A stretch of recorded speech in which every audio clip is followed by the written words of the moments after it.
Hello, what's up mga kamarino? Magandang araw sa ating lahat.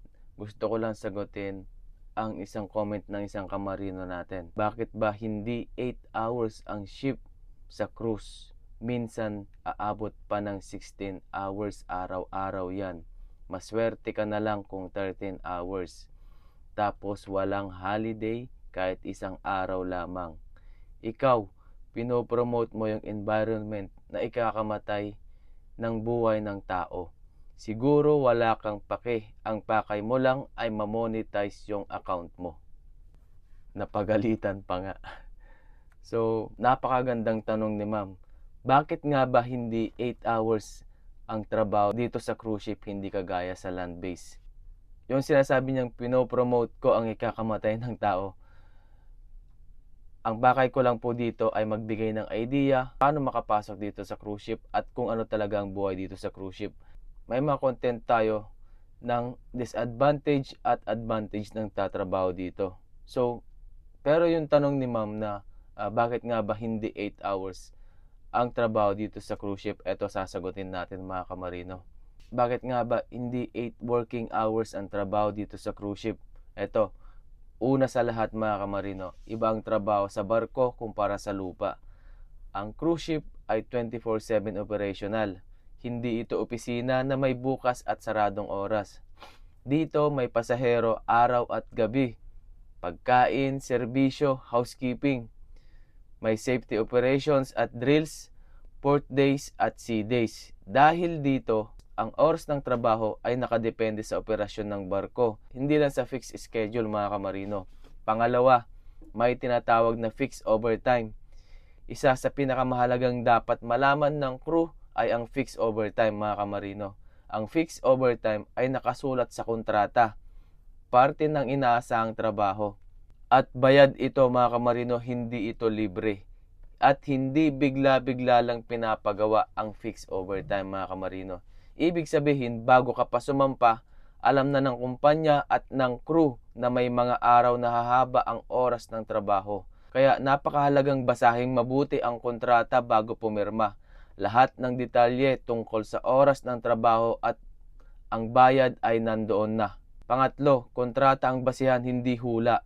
Sa kontrata, malinaw na nakalagay ang regular working hours, fixed overtime hours, overtime pay, maximum working hours at rest hours mga kamarino.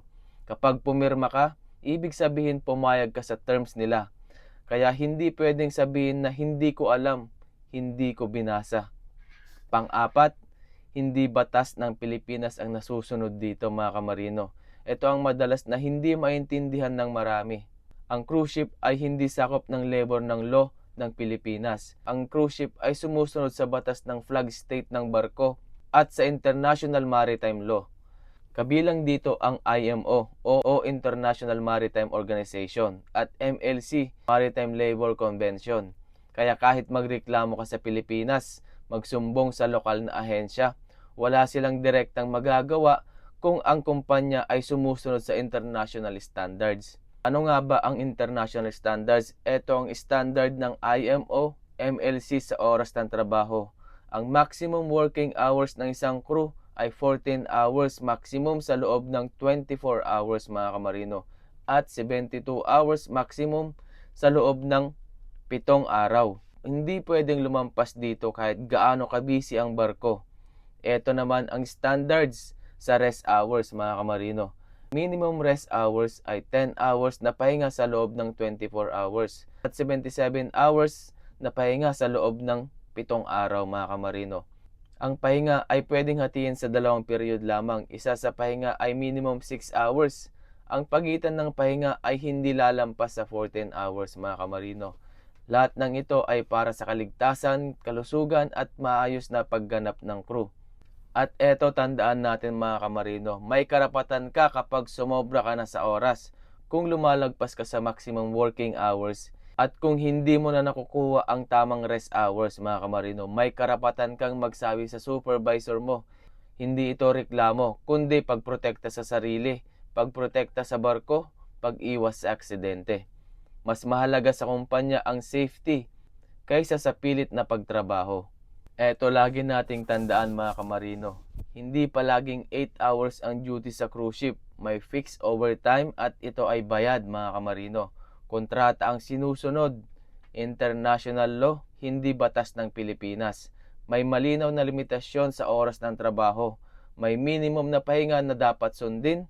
May karapatan ang crew na magsalita mga kamarino. Ito paalala lang, ang pagbabarko ay mahaba ang oras dito. Mabigat ang trabaho dito. Hindi para sa lahat ang pagbabarko. Kaya kung iyakin ka, hindi ka para dito mga kamarino. Pero ito ay malinaw na sistema at batas mga kamarino. Kung gusto mong tumagal at maging maayos ang buhay sa barko, unahin ang kaalaman bago pumirma ng kontrata. Dahil dito sa barko, ang kaalaman mo ang magpoprotekta sa'yo. So sana nasagot ko ng maayos ang tanong mo, ma'am.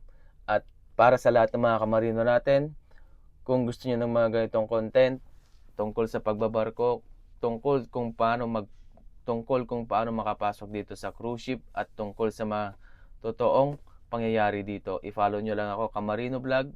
Maraming salamat. Ingat tayo palagi. Good luck and God bless sa ating lahat mga kamarino.